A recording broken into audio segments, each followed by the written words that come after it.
the program, Interior Minister warns NSCDC, Nigeria Immigration Service and others against laxity as Diaspora APC chairman warned ministers that they cannot afford to fail. And later on the show, Manufacturers Association of Nigeria says 77 trillion naira debts may frustrate President Tinubu's economic plan. I'll be hanging out with Asukwa James and all Dada. So if you're ready, let the hangout start now.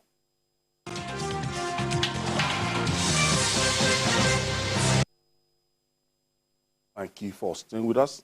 Let's begin in Anambra State, where the governor, Professor Chukwuma Soludo, announced payment of additional 12,000 naira to about 59,000 pensioners and public servants in service of the states and 21 local government areas. The largesse to be paid from September to December is to cushion the effects of petrol subsidy removal on citizens. Governor Soludo said the gesture is in addition to the 10% salary increase which the state has been paying since January 2023. Let's hear from Governor Soludo.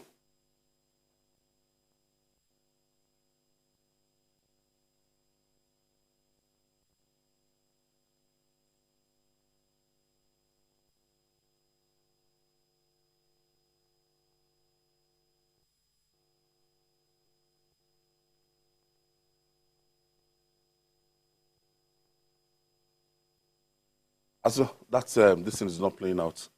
As I was coming this afternoon, I saw, I think Ifako-Jai, local government, it should be Ifako-Jai, local government. Did you see the people in front of that local government? And I stopped to ask what's happening. I thought it was the normal palliative, but I think half bag of rice or 1/4 bag of rice. I think the bag of rice for 1,000. Go for 1,000, but maybe the market value is like 2,500, 3,000 naira.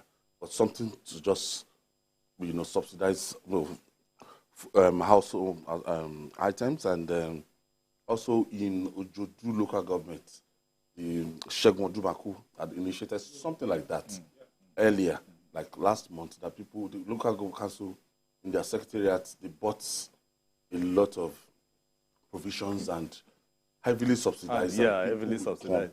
And, so now, Anambra State is doing it way of touching the salary and just adding small incentives. I think is a good step. At least people will really have hope that at least something is coming up. In Borno State, which everybody is now seeing, before coming on set, somebody just sent me a video of people carrying bags of rice and millet, in Borno State, given by Governor Babagana Zulum, as in 50 kg bags. I'm not talking about just 1 kg. No, it's not 1/4, or that they will now mix beans, mix rice on top and all that. No, this one is 1 full bag of rice. Wow, that is one household, So with what Soludo is also trying to do is, we have 59,000 pensioners and civil servants. We are going to give them bags of rice, and we are also going to give them 12,000 naira extra from their regular pension and the regular salary. That is extra. That one is not taxable. So it's just like saying, if you are earning 30K, I will add additional 12,000 to your 30K from September to December. This is just to cushion the effects of the removal of subsidy, which I think all state governors are supposed to be part of. And I local feel governments, they've also killed it. Because they call it allocation too. So what the local governments to lift the burden, at least for Lagos, most of the local government chairmen that I've heard, what they did was, if you are buying bags of rice if a bag of rice for 40K, they will now subsidize with maybe 20K and say, buy for 20K for your family.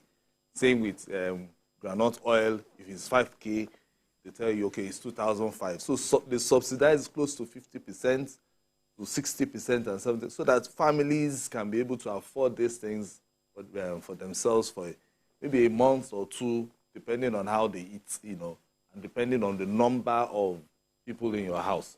So this is how we want these things to be done. Like, even I was even chatting with one of my friends outside. They said, originally, just like that of Ifakojai, they're not even supposed to go out.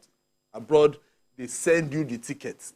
They call it the meal ticket. They send it to your... Of course. At the end of the month. At the end of the month, they send it to you, so you don't need to go through that stress. In America, you can just check into the next $1 shop. $1 shop. You buy whatever you want to buy with heavily subsidized. Because there's a ticket for it. So but I told him, I said, we don't have data. If you are sending anything, sometimes somebody can send you mail from anywhere, and at the end of the day, they tell you it's number 15, the continental way. They will take you to another continental way that is somewhere else. And the data that we do not have is causing a huge problem for us. If we have the accurate data, we know where everybody is staying. Even if you are moving from one local government to another local government, the data is supposed to change immediately that you have moved. So the government will now know that Mr. A moved from one local government to the other, but is still in existence. So data is very important, but this that Soludo has done is wonderful, is good. And I will also commend every other governor that is also doing something similar in terms of getting people to get raw food for their families. Because if somebody is not eating, they say a hungry man is an angry man. They will take to crime. How do we make this palliative cut across? Because the effect of the removal of subsidy, has affected everything that has cut across. Nobody will say they've not felt the effect, the impact. So if we want to ease the people, the standard of living and everything, how do we do that effectively to make sure, yes, cut across? You just talked about data, but that is one way. If you don't know cannot capture the population of those who are actually in need, it's going to be a problem. It's easy when you are dealing with civil servants. What Soludo is doing in Anambra, it's easy to get the data, the number of pensioners, the number of civil servants, and all of that. You just have to be very sure that there are no ghost workers. But when you are dealing with the people, like the case of, there's still something that Soludo is doing, saying that those there will be some largesse for those who are earning less than, who have less than 100,000 naira capital, like the artisans, like the hawkers, and all of that. That's where you're going to have a problem. You're going to have a problem there, because how do you capture the people who really need it? So this time, I think they need some serious ingenuity. There has to be a way of registering to know those. And I think they can also use the unions, actually. You can use the unions, like you have the transport unions, you have the Okada riders union. You're talking about how to make sure that those that actually need it are those people getting it. So they need the unions, associations to assist. And people just need to be very, very honest with themselves. Because in this country, people try to manipulate. It's not that one big top shot in the union will say, okay, put the name of his brother or his son or his nephew and all of that. So I think it's very, very important.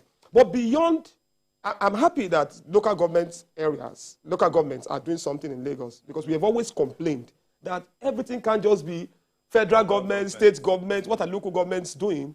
But we see some local governments doing something. I hope that it will cut across all local governments. But I can confirm the one of Ojodu local government that Shegun Odubaku and Fakojai. Yeah, exactly.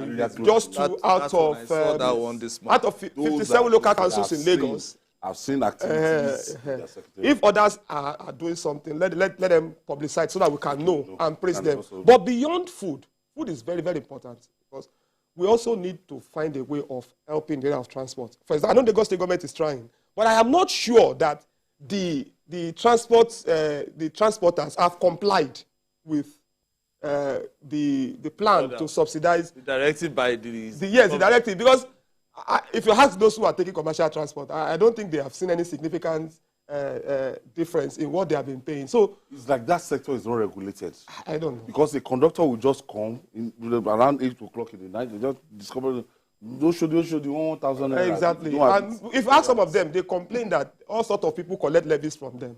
If you ask some of these Marua, Keke riders, they will tell you, look, they collect this at every point. Police will collect. somebody with one curious uniform, that Agbero with a curious uniform, a funny uniform, will collect, pay ticket to local government, pay for tickets, local government, this and that. So these are some of the things we have to deal with. Because if you deal with food and transportation are very, very important. Lastly, beyond what government is doing, I think we as citizens, we should also be a little bit considerate of our fellow citizens. For example, this is not the time for landlords to increase rent. Very important. And Oludo also said yes, I was watching the news on TVC. Tenants were, I think they spoke to some tenants were groaning that, yes, I saw it on TVC news. Tenants were groaning that, look, rent, this is not the time for landlords to increase rent. We all, every one of us must show that compassion to our fellow citizens. Talking about landlord, about schools. And we are getting up towards September now. We are going to, I'm getting ready to pay school fees myself. I'm sure everybody's getting ready to pay school fees. So this is not the time for schools.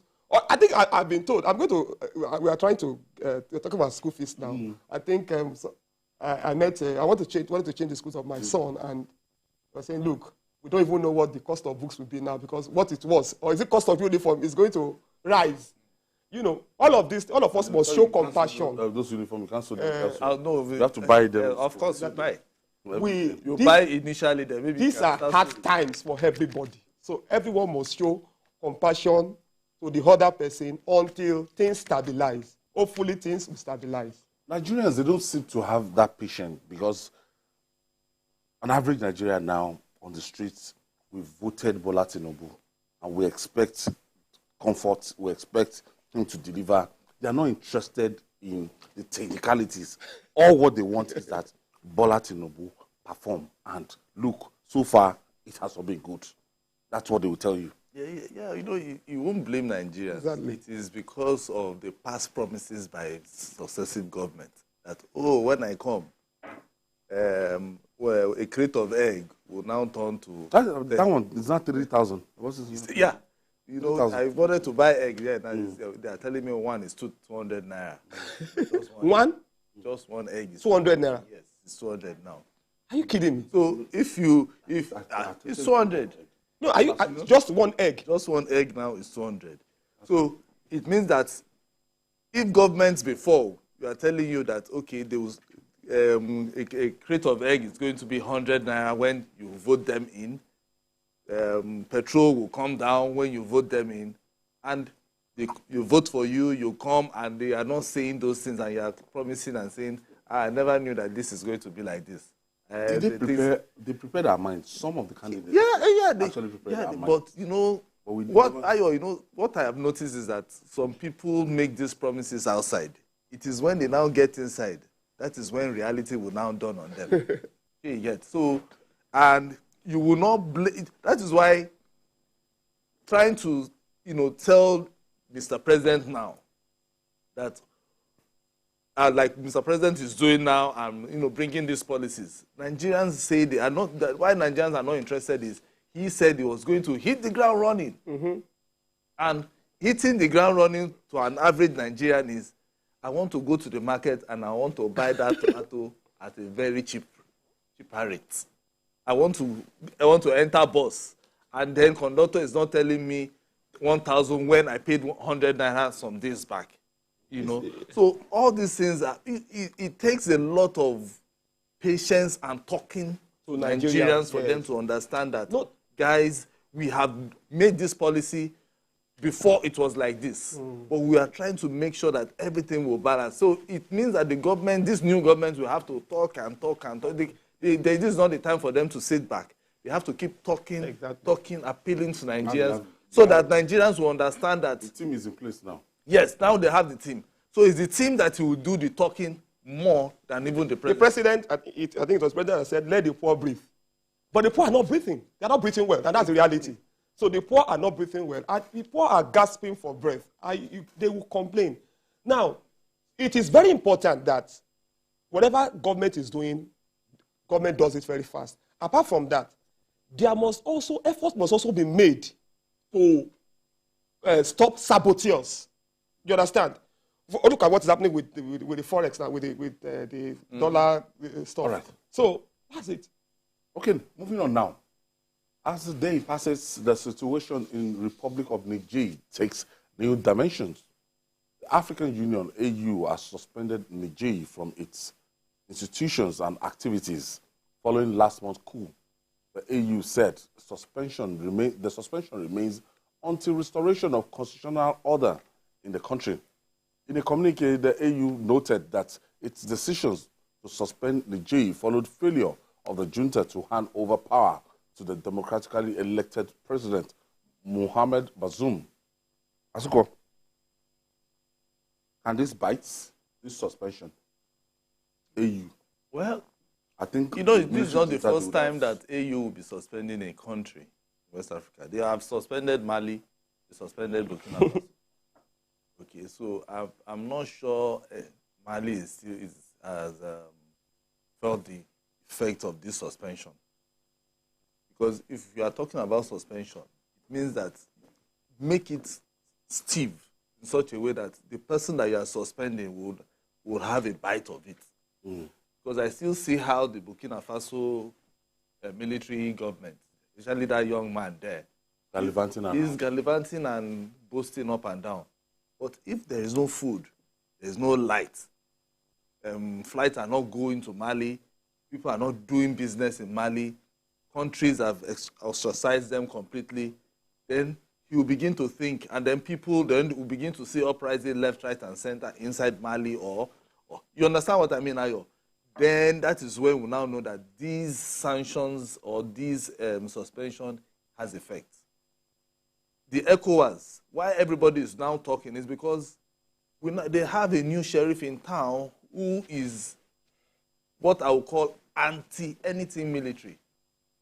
And that's the chairman. He's talking about, he doesn't want to hear anything military in terms of somebody coming to take over. So the person is vocal. And wants to go all out to make sure that it doesn't stand.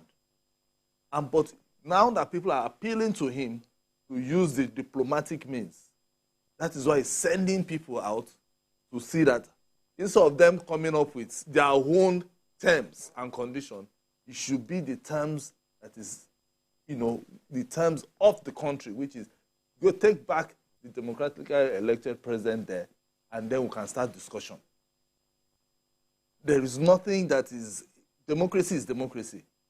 And like the professor used to say, there is no good military government. The best military government, the worst democratic government is better than the best military government. That is what my professor used to say.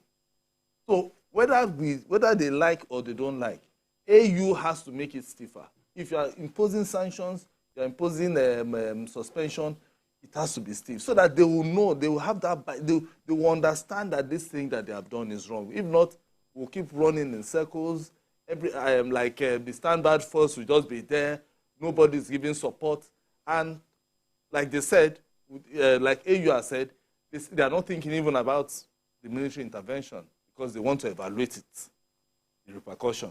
So we want to see how this is going to pan out, Ayo. And ultimately, when you look at the junta, they don't care. And they are not talking about transition. When they talk about transition, we know they don't keep to their dates. And they are just... They mentioned 3 years. 3 years. Imagine 3 years. Well, I hope that all the international organizations should keep up the pressure beyond diplomacy. So as long as... Exactly. Because, of course, they are going to...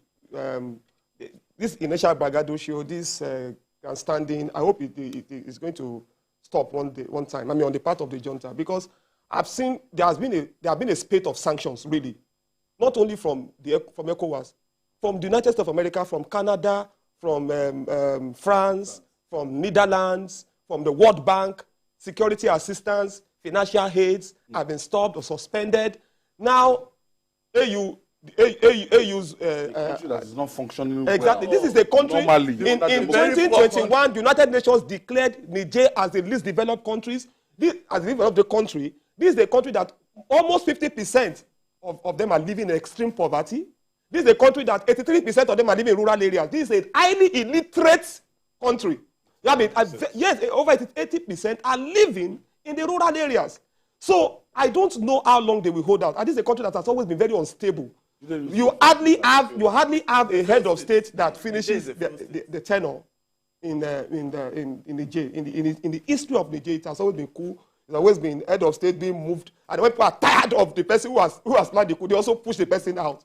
So I don't know how long they can hold out. But I definitely hope that reason will prevail.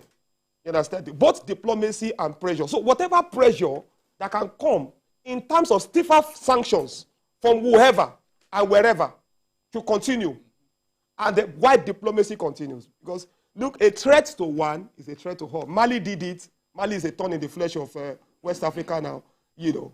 Mali and Burkina Faso also. And that's why they are grandstanding. And they are even lending support, trying to send them military aid or military assistance. How much can they hold out? What is even the level of their military strength? You know. But then, we don't want to go to war now because the repercussion, nobody is a winner in war.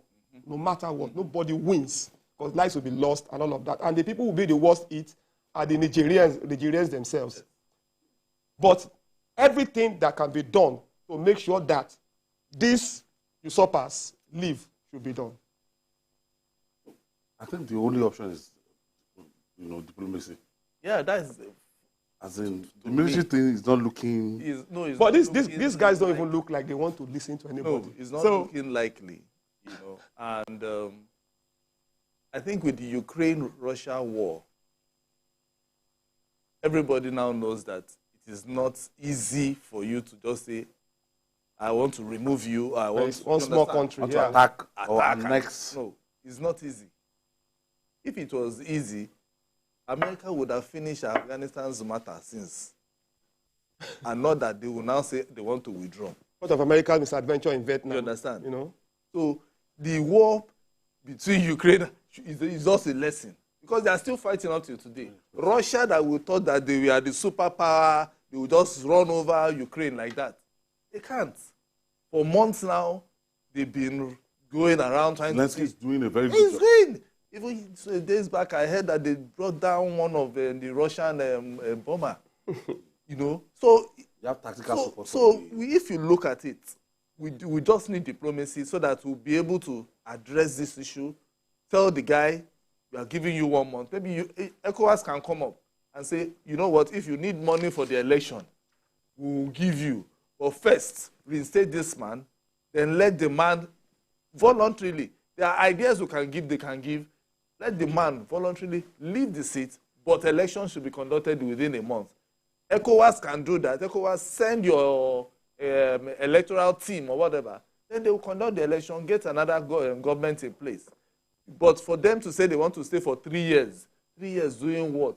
They can't even manage that country. It's not something that anybody... A country that depends on foreign aid. Well, just keep talking. When you sit on that seat, I know. The thing is, Ayo, even that kind of country, because the country is bedeviled by terrorists, left, right, center. So you begin to wonder, what are they even enjoying in the country? Because most of them, they come to Nigeria. Some of them are the ones riding Okada in Lagos and some other places. Some of them can't see, they don't even know our language. The only thing they know is that they have moved, because since our borders are porous, they'll just enter. The next thing, they're already in Lagos, or they are in Akwa Ibom. They are in, so the state is failed. So we should be finding solutions for us not to have a disaster in our hands. Exactly. That is just the only thing. Because if we start a war today, it's not the Syria alone. Yeah, if we start a war, they are all moving down here. Yeah. That is what you should know. They are moving. So let's not just start it. Okay, we'll take this breather and we'll come back. We'll talk more.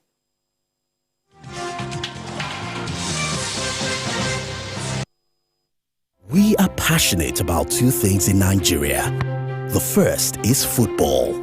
The second is our rice. And nobody celebrates like a Nigerian.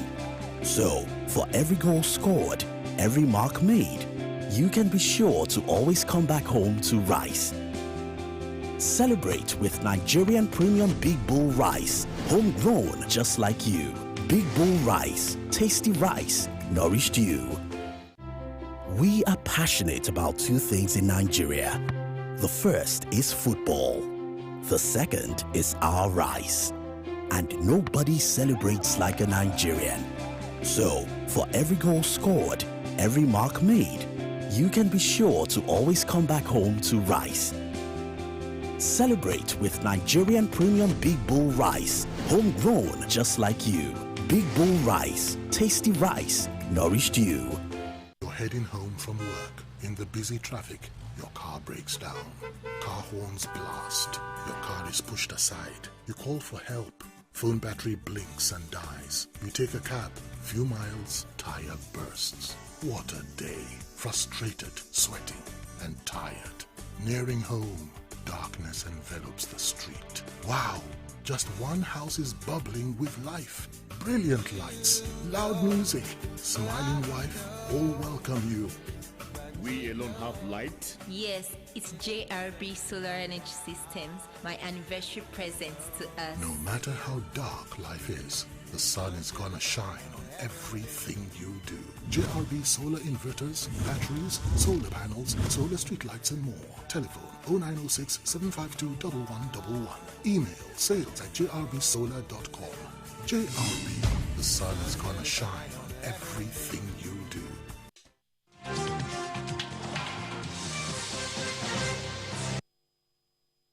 If you're just joining us, this is Journalist Hangout. We're reaching you live from TVC News here in Lagos, Nigeria, and I still have Asuko, James, and Paul that are in the studio with me. Okay, the cabinet of President Bola Tinubu is in place, and the new ministers are in buoyant mood. One of them, and member of the Interior, that Minister of Interior, Tunji Ojo, has sought the support and cooperation of paramilitary agencies under supervision.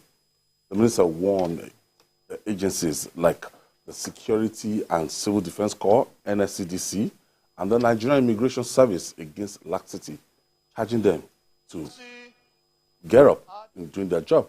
Meanwhile, the Committee for the Diaspora Chairman of the All Progressive Congress has warned the new ministers that they cannot afford to fail, urging them to ensure that they meet the expectation of the masses.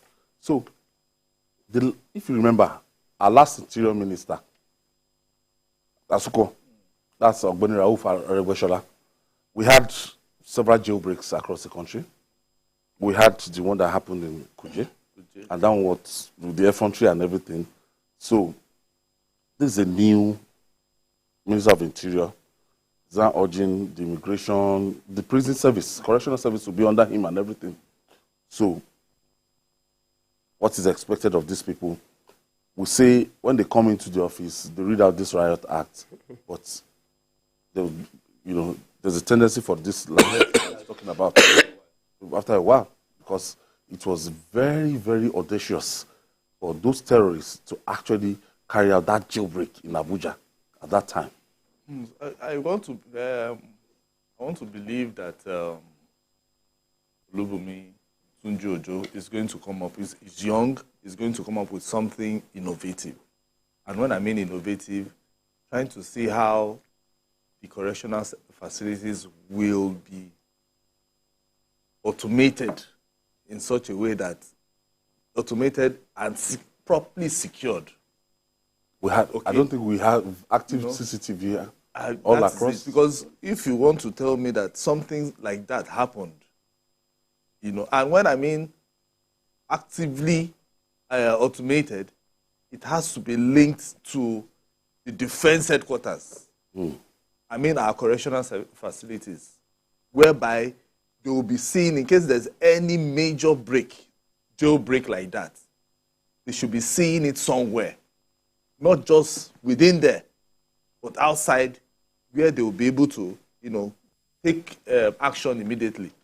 Because when you have terrorists, if you have a correctional service, a facility that has terrorists, and you don't have CCTV cameras, and then there was something like that, no challenge, nothing, And at the end of the day, those guys are roaming free, even though they arrested some of them, then it becomes a problem. So he has his work cut out for him. And he said something which I like. He said he met with the paramilitary service chiefs. He said he's going to hold them accountable, not the subordinate. You know, sometimes in Nigeria, when there's a problem, it is the grass, which is the subordinate, that suffers. So he's saying it's your gas that will suffer. So it means if he's going to hold your gas will sit up. If by the time he sacks one, sacks two, you understand? You also have fire service under this. Yes, fire service. And then not just sacking, prosecute them. Everybody will now begin to say, this thing is not as easy as they think. Because these things happen. Like the one that happened during Aragbeshola, what happened to the controller? The controller, nothing. The correctional center? Nothing happened. Whether the man is still there or he has retired, how many you don't even know. Were they able to get back? How many people were suspended when the thing happened? Nobody knows. So we need to get to that point whereby the orgas at the top, let me use that word, are also being dealt with, so that they will know that, if they are serving Nigerians. And if they are going to work, they are going to imagine them. Sometimes when they are moving on the streets, if you know the siren that they use, a number of all of them, all these service chiefs, if you see the kind of security that goes around with them, you'll be wondering, is this person the one doing this work? So the thing is, we are giving them everything, giving them the paraphernalia of being in that office, and so they must deliver. Since 1999, I'm trying to think of anybody that has actually made a big impact in that ministry, apart from announcing public holidays. Tell us from Friday on the Ministry of Internal Affairs. So beyond public holiday, I'm sure Bumi Ojo will want to do beyond announcing public holidays. You know, when he was talking about prisons, that heads have to roll and everything, I agree. But I just thought to myself that some of the problems in the prison are beyond what the people who was reading the Riot Act can solve. Take, for example, look at the case of prison congestion. The correctional centers will accept anybody the court sends to them. And many times, these prisons are, take beyond what their capacity is. That is why even he as a minister has to work with the Ministry of Justice, has to work with the judiciary, has to work with the security forces. Because many times, you know what the police will do? Police will pick up anybody, pick up someone, take the person to the magistrate court and say they are waiting for a DPP's advice, which never comes. The magistrate will remand that person in prison pending DPP's advice. The person would spend... Yes. I used to cover the judiciary for many years. I've been with Chief Judge of Lagos. There was a time I went to Kirikiri prisons and I saw a lot of people, 15 years, 7 years, 8 years, and somebody would say, look, we're just trying to loosen our tire or tighten our tire, and then we had holy or something, and that's how we got arrested. I even heard of a policeman that got a DPO that got so, because he was under pressure. They just went to rape people and said, okay, they're for illegal standing. What's illegal standing? Standing, so I say illegal standing. And in such situation, if you cannot pay your way out, they can just take you to court and, spurious charges. Yeah. And then you'll be, if you don't have money, you don't know anybody, you end up in prison for... And what do you want the prisons to do?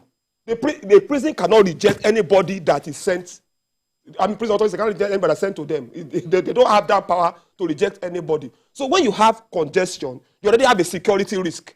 So because people just like to read Riot Act as we roll. If this does not happen, let those people also tell them. Let them tell the minister their problems. Let the minister be innovative enough, to bring solutions, solve the problems, the reasons they are not performing well. Like you said, we want to see a minister of Interior that works beyond announcing Christmas, Easter, or what's it called? Idul Fitri and Independence Day holidays. That's not what we want. We want an interior minister that's actually working. We want him to work. Let us see him as someone who is innovative, who is bringing fresh ideas, and is bringing reforms to all the agencies under his ministry. Yeah, Federal, especially immigration. Not forgetting the fire service and immigration. And immigration, that one is very, very important. Because if you go to all the immigration offices, you will see thousands of people. No. I think they have a peculiar problem now. An average youth in Nigeria want to japa. So if you go to any passport office, I can tell you in Lagos, capture now, you can't get anything less than 3 months to capture. So people are going to Ibadan, people are going to Niger, people are going to Oyo. People have captured for 3 months, they've not got. If Naya is just telling me now that she captured 3 months ago, they've not even sent her text message to come and collect her passport. Can you imagine that? She should come and talk to me. See, you are part of the problem. No, you want to go? That's what I'm telling you. So the thing is, we should be able to know when once someone has captured, in the next couple of weeks or max a month, the person is supposed to get his passport. It should be as simple as that. The best bet is to address the reason why. The reasons these things are... No, see, listen, Ayo. Some people go not everybody, Elephant House now. It's not everybody that wants to japa. No, that passport now. It's not everybody. Something that is compulsory. It wasn't something that was changing. Yes, before that. Everybody wants to get a passport. What do you want to give you a passport? What do you need a passport for? But right now, I can tell you that 80% or 90% of those people obtaining these passports, they want to leave the country. But do you think it's easy to leave? Cyprus. They go well, anybody that needs a passport for whatever reason deserves to have it. Yes, make it easy for people. Yes, just make it easy. If you are a Nigerian and you need an international passport, you have to get it. Yes. Okay. Nothing prevents you from getting it. So why don't you make the process seamless? Make it easier. Why do we like burdening ourselves or burdening ourselves in this country? Everything want to get. People even pay for 64 pages. By the time they go there, they give them 32 pages. So all these things are some of the things all these things are some of the It does not matter if you want to japa, if you want to study, or if you want to go and visit your loved ones abroad. If you deserve to have a passport, please give it to him. My own is the minister. If it's immigration, they have. If they want me to give them a long list of their problems, I will do that. But that is consultancy. I'll give them. There's a time that they used to say, if you are married, maybe your wife had a passport before getting married. But by the time she gets married to you, and she's now bearing your name, you will now have to go to Abuja to go and change that name. Technology would have rectified. God bless you. But if you're in Lagos anywhere, they say go to Abuja, go and do it. Who does that? Are they going to pay me the transport money for me to go to Abuja? And that's a sign of backwardness. You don't understand. So all these things those are small, all the tiny, tiny things that they need to look at, and then they will address. People standing days for them to capture. Sometimes you go to the immigration office, you see children.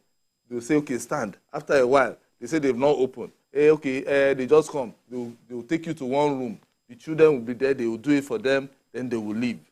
Even to collect the same process. The process of collecting is almost the same process of you even trying to even capture.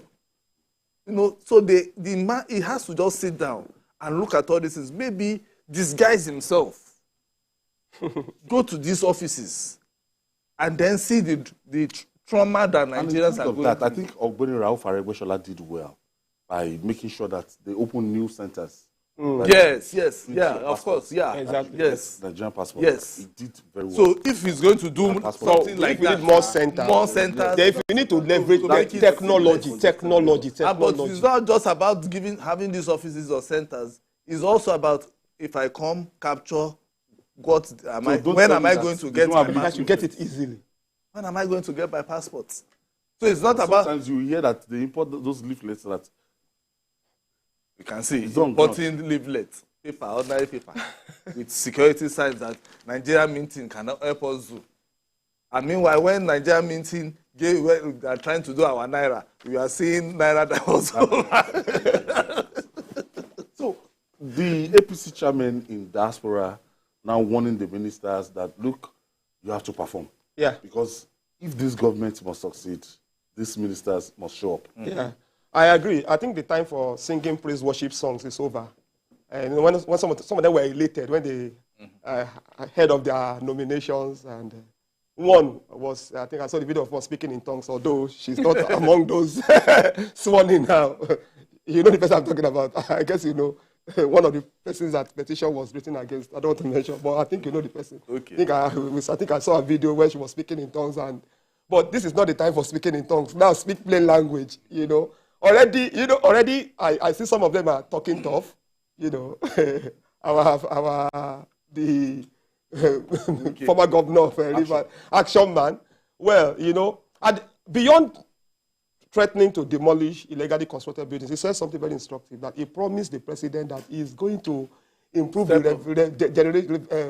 going to get more revenue from the FCT, and that is it. That is what we are looking for. Ministers that will help to actualize the vision of the president. You understand? Ministers that will actually synergize well with those civil servants, because those civil servants have been there forever. Sometimes they are the problem, even not the ministers, because they know them evil servants. Because they know more than the minister. In fact, if the minister says, Mr. So-and-so, this must be done, I go, sir. It does the opposite. So the ministers must be bold, they must be courageous, because there's a lot of rot. There are so many reasons for ministers to fail. And look, history will be unkind to ministers who do not perform. In the last administration, we know the ministers that did not perform. Yes. We know those who didn't even know what they were doing. Some people they were there for 4 years, some were there for 8 years, and then we also know the one that was trying to emasculate the law enforcement agencies under him. You know, the former Attorney General of the Federation, people have described him in uncomplimentary terms. You understand? So we know, so this is not the time. You allow the agencies under you to work, supervise. You are like the board chairman. Exactly. You are like the board chairman of the ministry. Why the permanent secretary may be the CEO or whatever you want to call them. So let them act. They are there to work. They are there to work. And I think the president shouldn't be, I trust that the president wouldn't be like his predecessor who folds his arms while an agency or under a ministry, and that ministry will be at loggerheads, and the man will do nothing. Under Buhari's watch, a ministry ejected an agency under another ministry. Remember what the one that Abike was heading? Yeah. Was having problem with Pantami. She was having problem with Pantami. So all of this, there must be synergy, they must be up and doing, and they must eat the ground running. Some of them are talking tough. They started eating the ground. Yeah, some of them are talking. Because former governor, Ebonyi State governor, was already on the worksman, yeah. Ready. He went to one bridge, you know, today. So with his shirts and jeans and his cap, his D cap, you know, meaning that he doesn't want to waste time. The Agbada. No, Agbada. He has left the Agbada at the chamber. So now he's on the road, trying to make sure that he hits the ground running. You know, this is something that we want to see. We want to see all of them working, you know, and I want to believe they would have given them KPIs. At the end of the month, show me what you have done. Where do you have lapses? Where do you think you can get support? Because Nigerians are tired of excuses. We want action. All right. And finally, the backlog of debts may become the albatross of the current administration in Nigeria. According to the Manufacturers Association of Nigeria, that's what 77 trillion naira is an enormous burden to inherit and may limit achievements of the Tinubu administration. 77 trillion naira. How did we get here? Well, 77 trillion. You know, we've talked about this issue of debt. You know, apart from the debt, the percentage we are using to, we are even using to service the debt and all of that. See, this government, we need the wisdom of Solomon, you know, to really do this thing. And what MAN is also talking about, while MAN is talking about the debt burden, MAN is also talking about something. It says, look, the problem is not just about revenue generation, generating enough revenue. The leakages in the system, the siphoning of the funds too. You know, we can expand our revenue generation capacity. That's fine. It's fine, it's good. We need to raise more revenue. But what about raising this amount, and then a substantial part of that amount is being diverted into private pockets. The era of discovery of certain trillions of naira being siphoned by a director general or a minister or a permanent secretary should be over.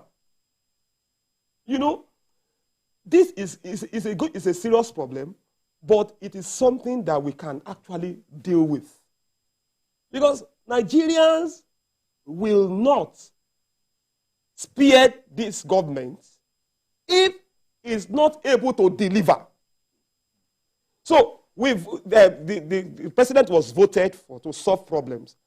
I don't want this administration to be like the other administration that spent the better part of his time blaming the previous administration or doing analysis like we do here. You know, we doing analysis, sitting down like, this is the reason why there is problem. Security, this is the reason you have problem. Economy, this is the reason you have problem. We want solutions. So that is why we have a government, you know, to think for us, to take decisions for us. Yes, we can provide solutions, but they are still the ones that will do what? Execute the ideas they have or the one they got from other people. So it's a serious problem. The future seems bleak, but I know that with good management, with good thinking, then we can see a bright star shining through the bleakness, and then the dimness is over. If you improve our internal revenue generation, and we should be able to at least pay back some of this. Yes, Ayo. 77 trillion. Yes, most of this 77 trillion is the domestic debt. Yeah. And who incurs this domestic? It's the state governors. Most of them are the state governors. So more or less we are paying for their profligacy. You know, them buying 1 million cars that are unnecessary, living in mansions, driving private cars, flying private jets and all that, going to places that they are not supposed to. So if they can reduce the cost of governance, I know it's difficult, especially now that the federal government now has tons and tons of ministries, you know, because people have been complaining about the several ministries that we now have. Yes. But I tend to also disagree and agree with them. I disagree because I feel that most of those ministries that are carved out are revenue-generating agencies. Take, for instance, the steel development. Take, for instance, the marine and blue economy. Yeah.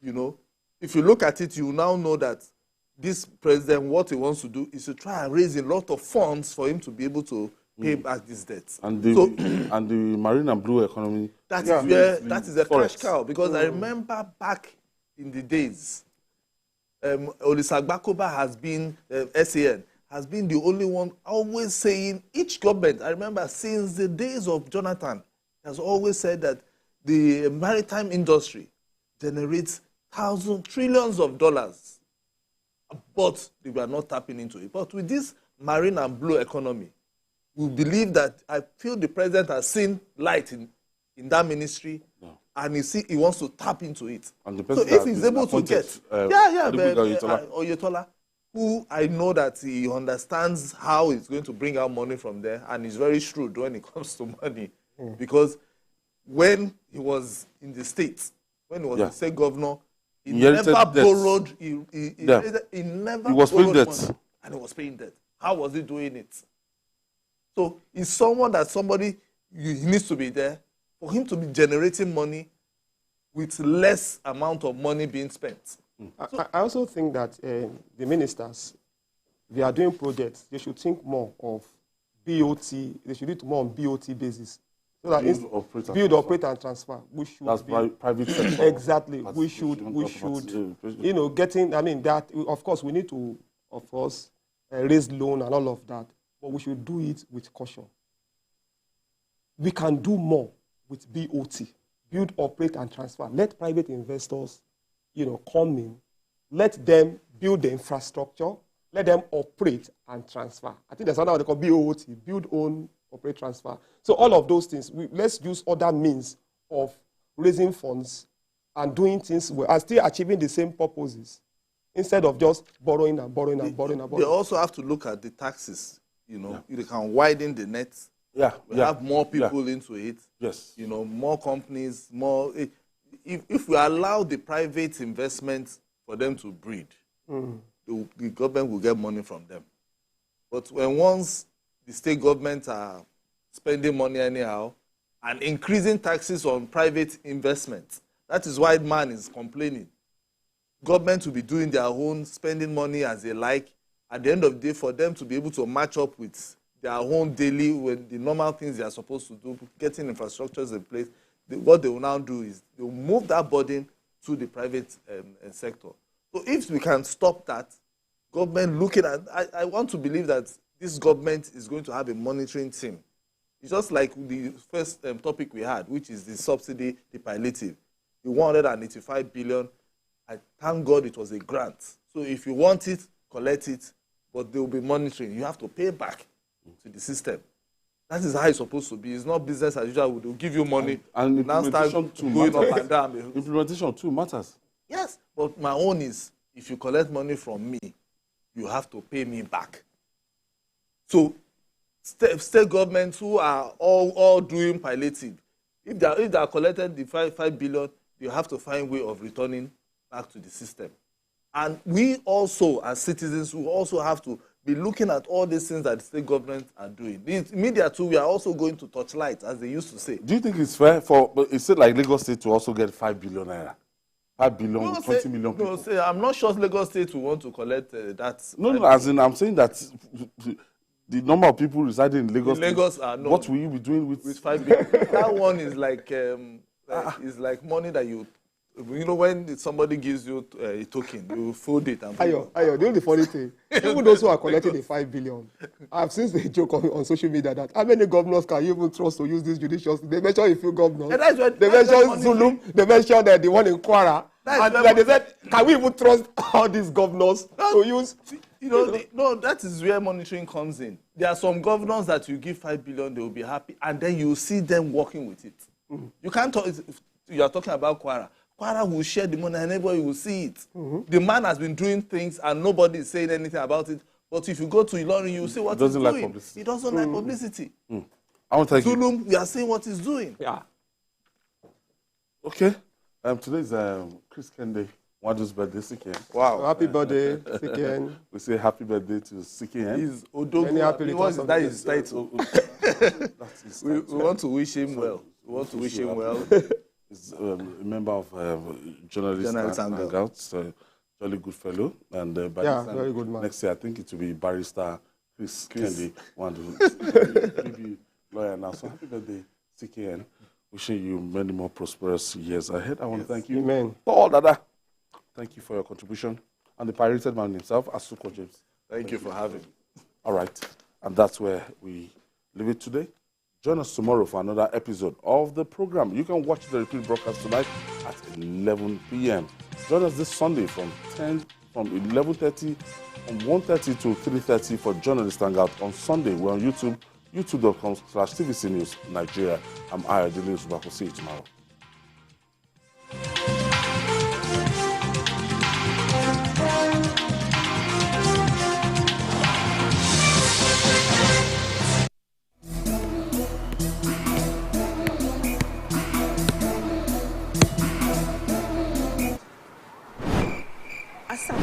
Pass ball. What? Here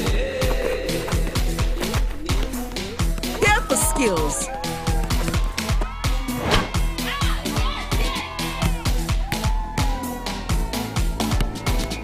Here for choice.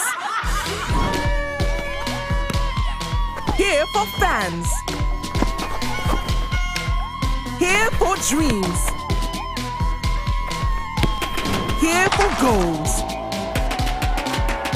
Here for celebrations. Whether she's playing or watching the beautiful game, we're here for her. Here for all 64 matches of the FIFA Women's World Cup 2023. Live on Supersport. Get and stay connected. The following is a paid presentation by ShopX TV. Do you spend the night trying to get comfortable? Your knees rub bone on bone. Your back and hips ache. You wake up in pain? Not anymore.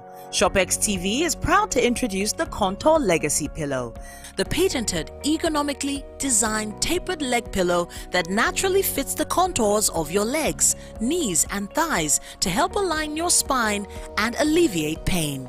Watch, when you sleep on your side, your leg falls forward, twisting your pelvis and lower back, putting pressure on your spine, hip and sciatic. But the Contour Legacy Pillow cushions your knees and cradles your legs, relieving stress on joints while restoring your lower back alignment. Sleeping on your side, your leg comes over and puts you out of alignment, causing lower back pain, hip pain, even knee pain. By using the Contour Legacy Pillow, it restores the natural alignment of the spine, helping to alleviate pain and pressure, leading to much more restful sleep. Old-fashioned leg pillows are bulky, but the anatomical design of the Legacy Pillow fits perfectly the shape of your body the way nature intended. You can even use two together for full leg alignment. Legacy Pillow is exclusively ventilated, so it always stays cool and dry. With top crescent design, it cuddles up to you perfectly and easily moves with you. Ordinary pillows go flat, but the Legacy Pillow is made up of soft memory foam, so it never loses its shape and the cover is machine washable. The Contour Legacy Pillow is now available in Nigeria, exclusively from ShopX TV. You could be paying up to 500,000 naira for an orthopedic bed that doesn't properly support your spine. But call the number on your screen now and get 2 Legacy leg pillows for just 69,900 naira. And get relief from back and hip issues. But wait! If you call now, we'll upgrade you to the Contour Better Sleep Collection. The collection comes with 2 Contour Legacy leg pillows and 2 Contour Cool Gel head pillows at no extra charge. The Contour Cool Gel head pillows' soothing orthopedic support will cradle your head and neck for full alignment, while keeping you cool all through the night for the best sleep of your life. Incredible! That's 2 Contour Legacy pillows and 2 Cool Gel head pillows for just 69,900 naira. And that's not all. Place your order now and we'll also deliver your Contour Better Sleep collection with no shipping charge. But hurry! This is an exclusive ShopX TV offer and only available for a limited period. So, call now while stock lasts. Your rest is your wealth. The proceeding was a paid presentation brought to you by ShopX. At TVC News, wherever the big news story is happening, we're geared up to break it. TVC News, first with breaking news. It's been 3 decades of statehood in Yobe State, coupled with steady growth and development in all areas. A decade-long Boko Haram insurgency has also hampered the steady rise to greatness in the pride of the Sahel. But it's time for continuity, consolidation and innovation in Yobe State. Watch as Governor Mai Malabuni builds on progress made by past administrations and breaks new grounds with fresh projects and programs on Impact Yobe. Impact Yobe on Saturdays at 8:30 p.m. and Thursdays 12:30 p.m.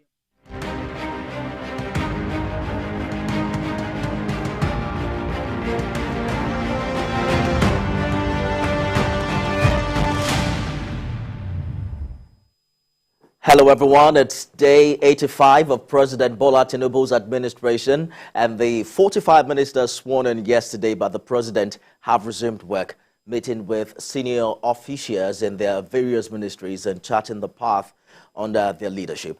Thanks for joining us on the program. I am Nifemi Oguntoye. You can join the conversation now on Twitter if you use the hashtag #first100days.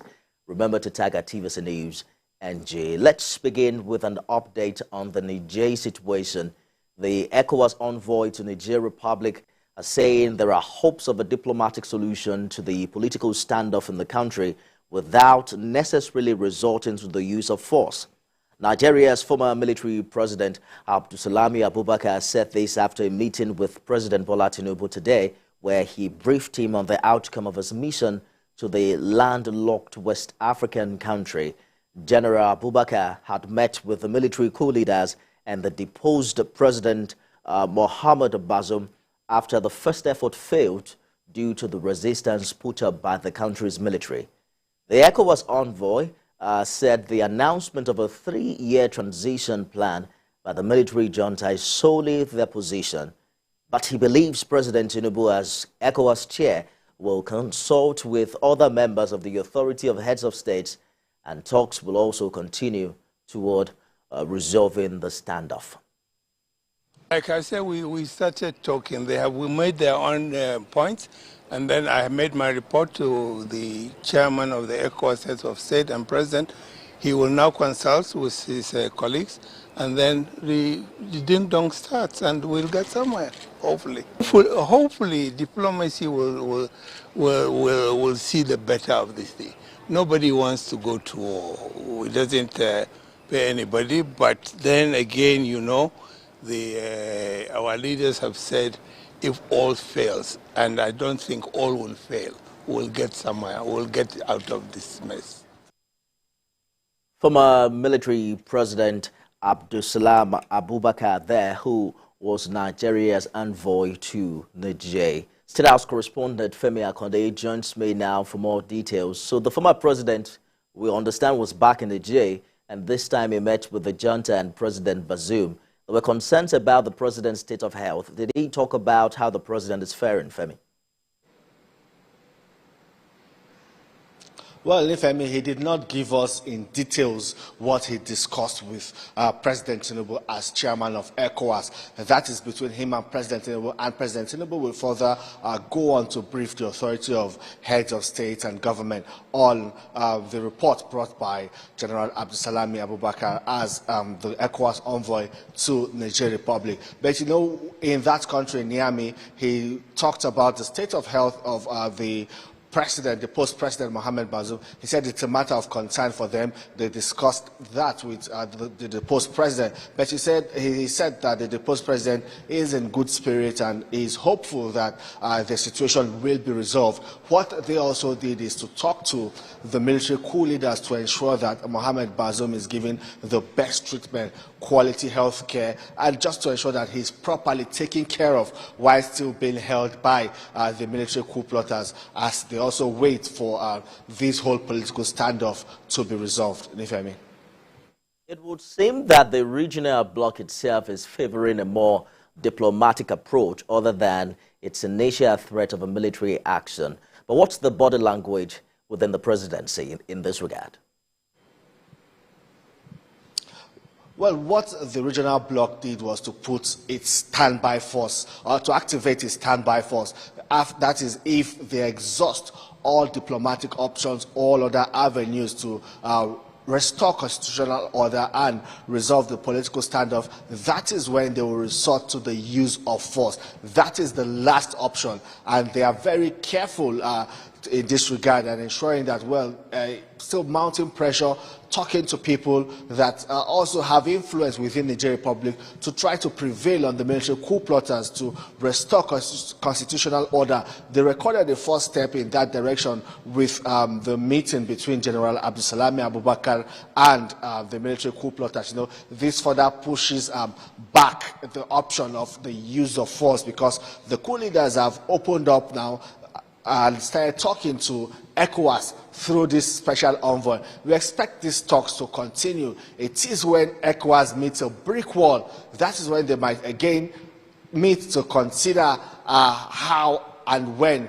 to deploy boots on the ground in Niger Republic. And you should also know that ECOWAS is getting support across the world. The latest is coming from the African Union, suspending Niger Republic from the body of the African Union, and also insisting that all other member countries should not act in a way that will jeopardize the interests of the region, or not work with foreign interests to the advantage of the coup plotters in Niger Republic. So all of this is further piling pressure on the coup leaders in Niger Republic, tightening the noose around their neck, and everyone is just waiting to see when they will budge. Nifemi. President days ahead. State House correspondent Femi Akonde live for us from the presidential villa. Now let's get back to the new ministers under this administration and what is expected of them. President Bola Tinubu has sworn in 45 ministers to drive growth in their various ministries and sectors of the economy. Among the 45 ministers are 6 women and the 24th Attorney General of the Federation.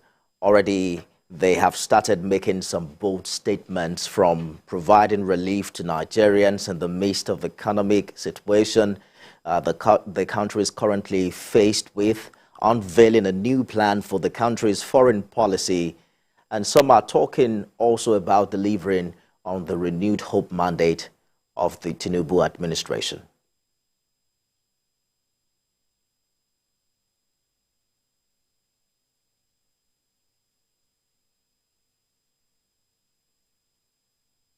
Need to deliver.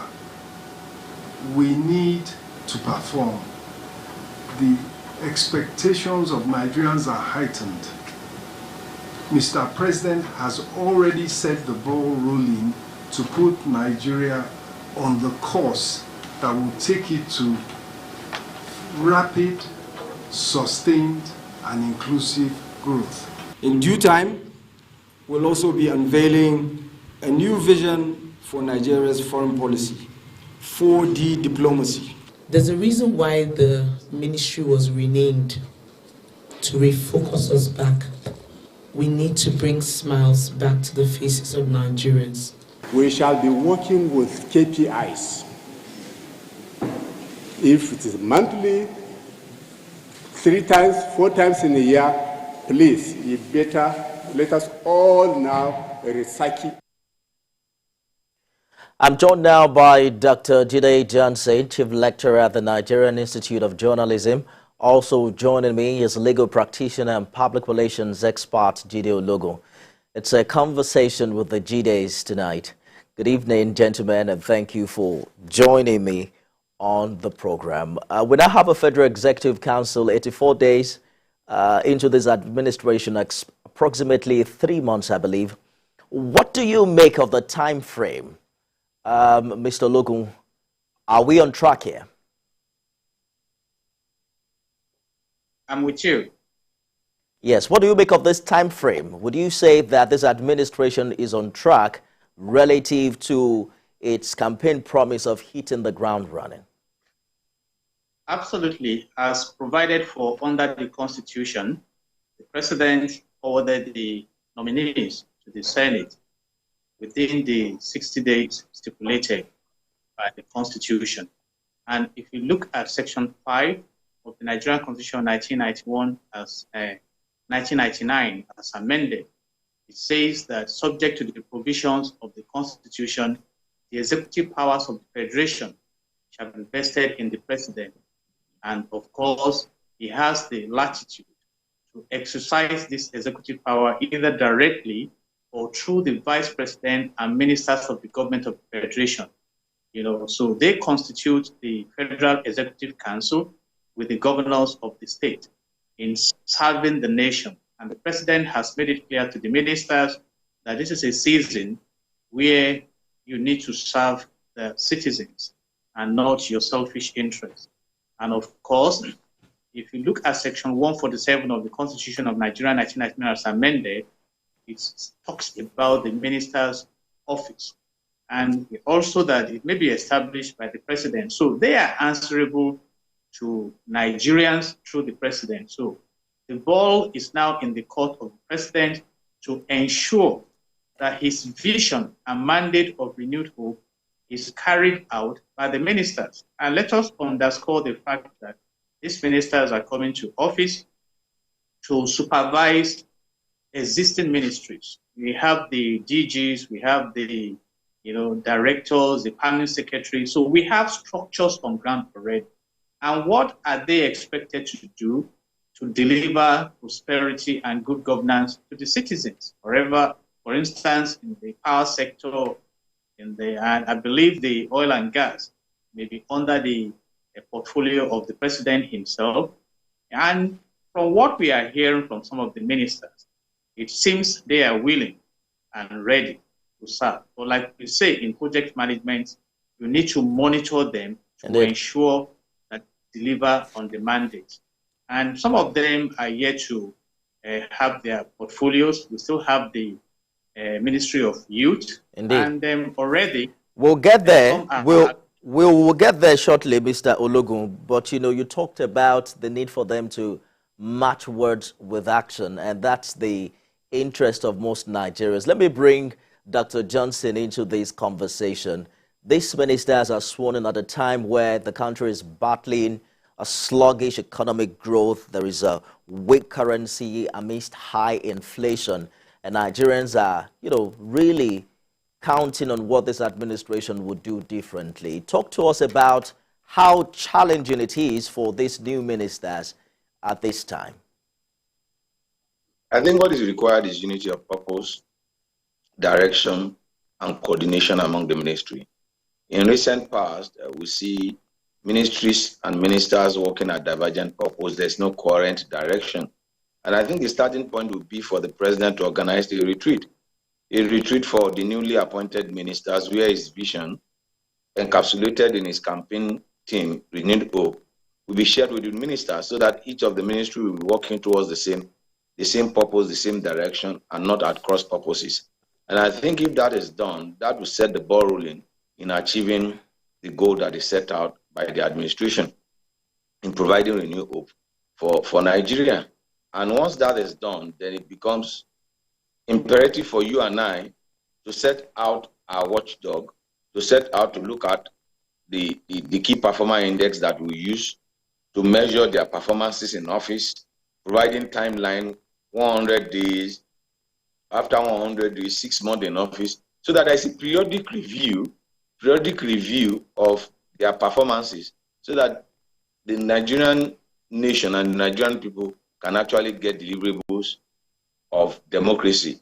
Election is gone, swearing in, nomination, clearance, now confirmation and appointment and assignment of role is all gone. Indeed. Now it's for the serious business of governance. I agree with you, Doctor. I mean, everyone who is employed has a KPI. There's a periodic review, unlike the previous administration where we didn't see much of shake-up within the cabinet. Nigerians are looking forward to a different situation this time. But gentlemen, let's talk about the Minister of FCT for a bit. He had a press briefing yesterday where he vowed to sanitize and secure the Federal Capital Territory. He said he's ready to step on toes to achieve his goals, which according to him has the backing of Mr. President. Let's watch an excerpt from that press briefing. You don't like those who will step on toes. I will step on toes because you cannot be claiming FCT is not working. When you have not done your own part, do your own part, then be able to say, look, of all the money we have been paying, what are they using in FCT? That is then when you have the moral to talk, not when you have not fulfilled your own obligation. And two, all those agents collecting revenue, we have to sit down. I have to look at everything. The revenue leakages, I will stop it. I will stop it. Because we need money to build infrastructure in FCT. We need to bring... Dr. Johnson, quickly, typical of ASM Wike, right? But the question is, how does the president manage the egos of the former governors on his cabinet? Well, it is critical for him to. It's critical, and that's why I said that every minister must work in the direction of which the president wants them to work in. Every minister also exists in office based on the prerogative of the president, and it's important for the former governors in the cabinet to understand that they are no longer the alpha and omega, which they were in their respective states, calling the shot and operating like an emperor. It's a different ball game as a minister. You are just an administrative head. The real executive power resides with the president. And don't also forget that there are rules and procedure, particularly at the federal level, with the civil service, providing technical assistance and technical support for whatever you want to do. Everything must be done within the ambience of the law and within the framework of what is permissible by the guideline and the policy papers governing that particular ministry. I think that my only advice for Jensen Wike is to watch and listen, and not to be slow to swift to hear and slow to talk and slow to act. Because every action he takes in Abuja, he could get away with it in Rivers State, where was the former governor. But in Abuja, the court system are there, which can question the actions. All right. Or could, he should just watch his step in order not to embarrass the administration. There's no doubt there's a lot to be done with respect to the real Abuja master plan, but everything must be done within the framework of what is permissible. All right. And what is ethical. Dr. Johnson, and perhaps you should get that scripture and share it with him as well. But let's talk about the other ministries where we are yet to find a definite name. Mr. Lugu, you talked about the Ministry of Youth earlier. There's also the question of whether a substantive senior minister of petroleum will be appointed. The Ministry of Environment is yet to have a minister. We understand that has been zoned to Kaduna. Well, let's talk about the Ministry of Youth. The man there before, we understand, was over 50, and many people are calling for a younger person. Online, there is the mention of one Dr. Nicholas Felix, who was the youngest APC aspirant. What are the chances, and what are your thoughts in this regard? Talking about Dr. Nicholas Felix, he's around 40 years of age and appears to be capable of representing the interests of the youth. And you know that Abubakar Momo was redeployed from the Ministry of Youth to the Ministry of Niger Delta Development in a stance that reflects the fact that Asiwaju Bola Ahmed Tinubu is willing to listen to the citizens. And right now, there are movements asking that this 40-year-old candidate who was an aspirant of the presidential seat but eventually stepped aside can be considered, because we need to ensure that round pegs are kept in round holes so that the interest of stakeholders can be well represented. And you look at precedents also. And then I believe that the president will be looking keenly into ensuring that opportunities are given for ample representation of the youth in the country. But Mr. Lugu, you are the lawyer here. He already sent 48 names to the Senate. 3 of them are yet to be confirmed. We understand that the former governor of Kaduna may have opted out from his interest in, being a minister, but can he still send more names? The issue of names is not what is expressly stated in the Constitution.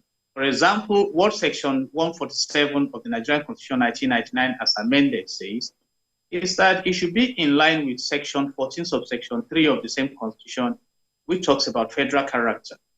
You see, so in fact, the issue of portfolio is not stated expressly, and that is why some of the advocacy that going forward, why don't we make laws from the National Assembly to say that while names are being forwarded to the Senate for screening and confirmation, that you also attach the portfolios. But as it is now, the president has the latitude, or the council is that it should not also come up with a cabinet that is so large, given the economic realities of the country right now, because there is a huge need for prudence within the government circle as we stand.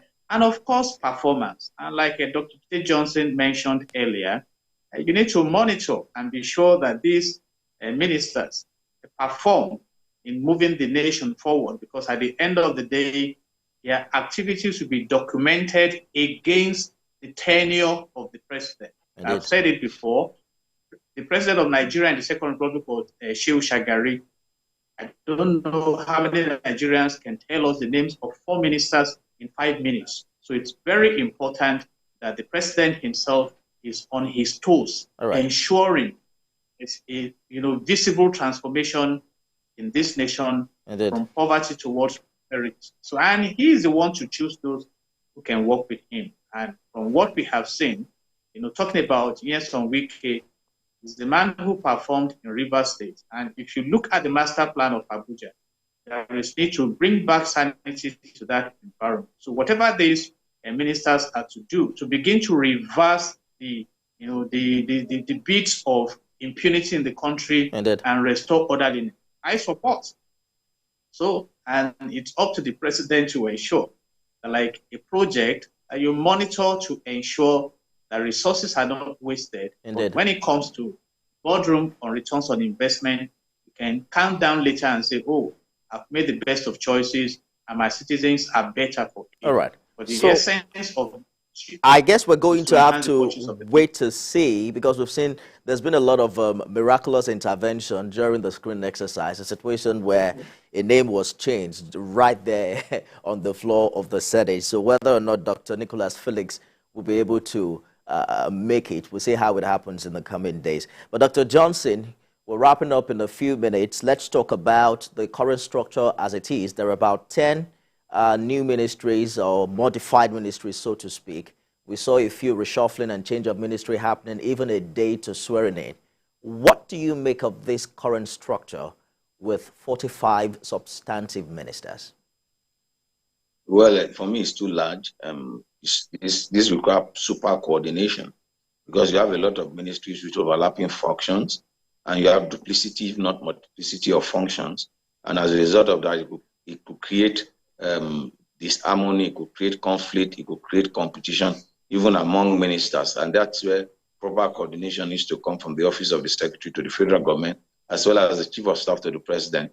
There is the need for a proper lead down process and procedure outlining the roles and responsibility of each of these ministers. But as far as I'm concerned, I've said it. The number of ministries is just too much. We don't need more than 18 ministries in Nigeria. I've said it. 18 ministry, 18 substantive ministers, and 18 minister of state will satisfy the constitutional requirement.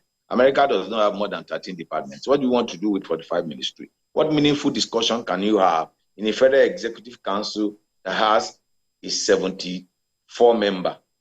A 74 in 6 hours, allocate minutes to each of them for their presentation. So it's just a jamboree. And as far as I'm concerned, we need to look into that direction and deal with the issue of this federal character that each state must surely have a minister. We have even gone beyond each state must have a minister to states having 3 ministers, 2 ministers, and you see, we've subjected it to abuse. As far as I'm concerned, it's just too much. And then it's not, we just give them the benefit of doubt that there will be coordination and there will be organization with respect to these ministries. Otherwise, the competition, you saw what happened with the last administration in terms of conflict of roles, conflict of responsibility, who is in charge of what and who is in charge of who. And that created schisms, bad blood, and then policy delays and the rest of it, the last administration.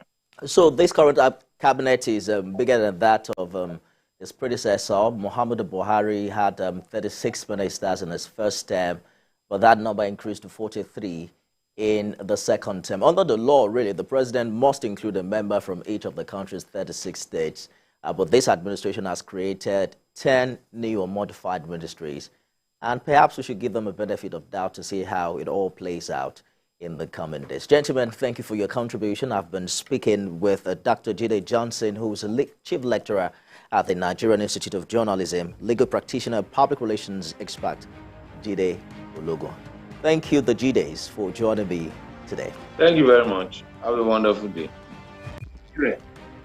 All right, that's our program today. You can watch a repeat at midnight and at 6 a.m. tomorrow. I am Nifemi Oguntoye.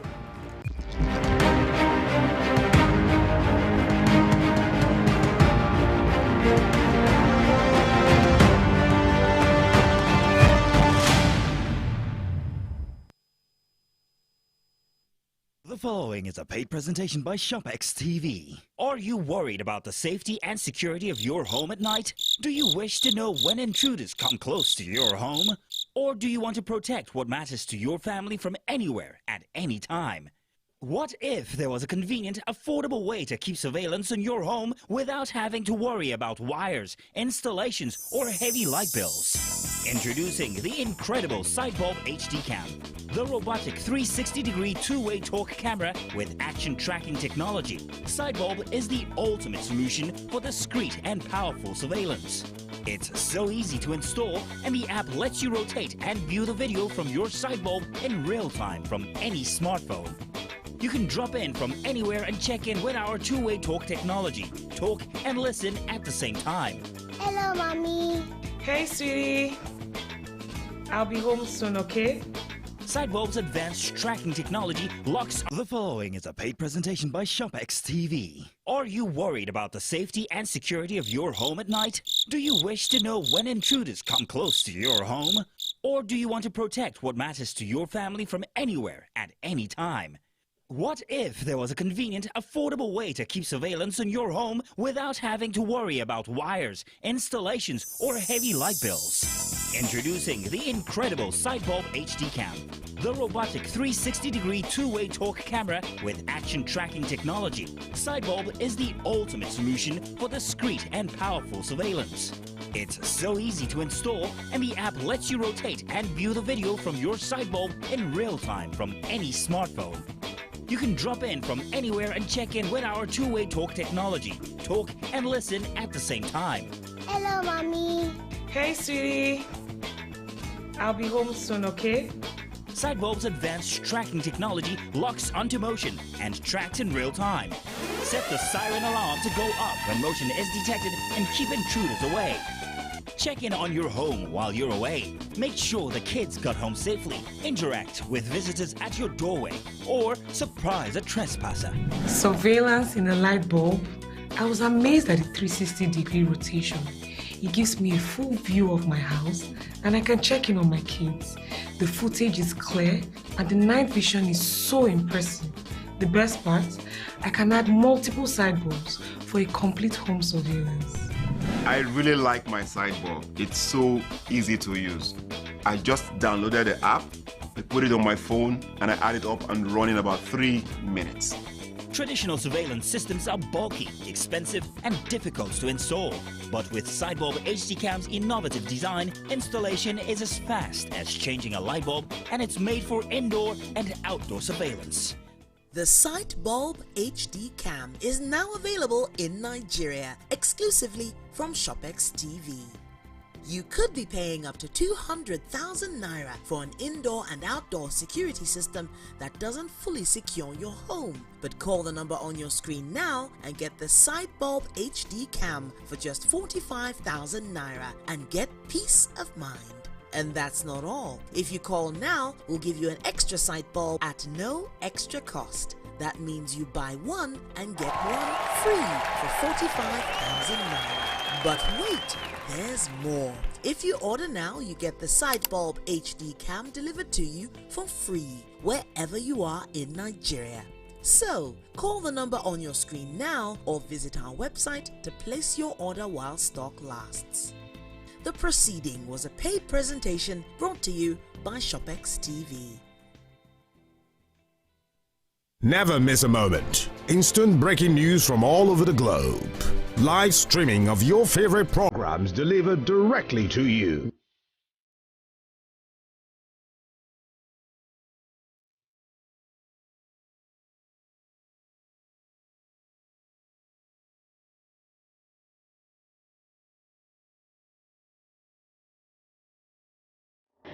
Many rural communities in most developing countries rely on firewood and charcoal for cooking. And this might seem traditional, but it's not very friendly to the environment.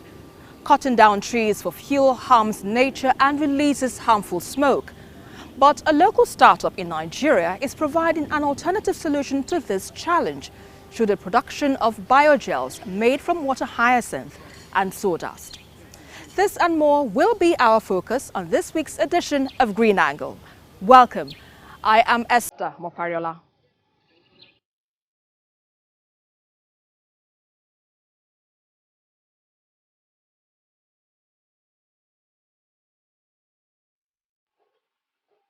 In Nigeria, more than 120,000 people die annually from smoke inhaled while cooking with firewood. This smoke is a major cause of respiratory illness and environmental problems.